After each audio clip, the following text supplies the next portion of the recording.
Welcome to The Terrible Take, mini podcast telling Steelers Nation what's on our mind. I'm Alex Kozora.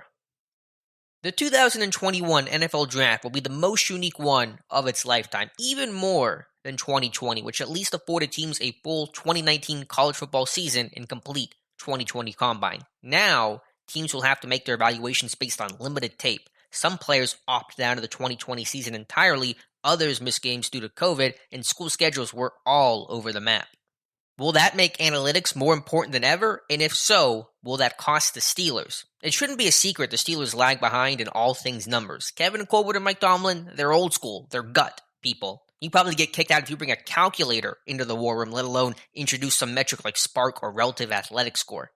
There's no clearer example of the Steelers' Stone Age stance than what happened to Kareem Kassam. He was the team's analytics guy, a bright mind from Carnegie Mellon. He spent just a couple of years in the league with Pittsburgh before taking a job with Duolingo. Duolingo, the app that helps you learn how to say, "Where's the bathroom?" in Spanish. Okay, so maybe he just wanted to get out of sports, right? Wrong. Shortly after that, he returned to sports, hired by the Minnesota Twins. Now he's back in the NFL, the vice president of football operations for the Jacksonville Jaguars.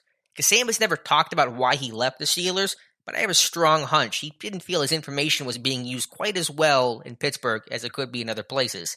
The team did hire two guys to replace him, Jay Whitmire and Tosin Kazim, but it's a safe bet the analytics department took a big hit when Kassam was out the door.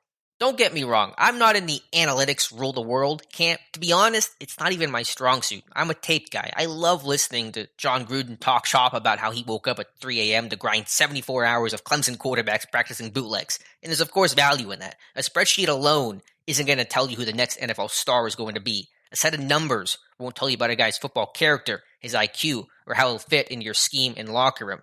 But analytics are a growing part of the game. That's impossible to ignore. Teams may rely on that type of data more than ever in lieu of the limited amount of tape they have to work with, especially pro day information and what that can tell us about NFL success and how those numbers correlate.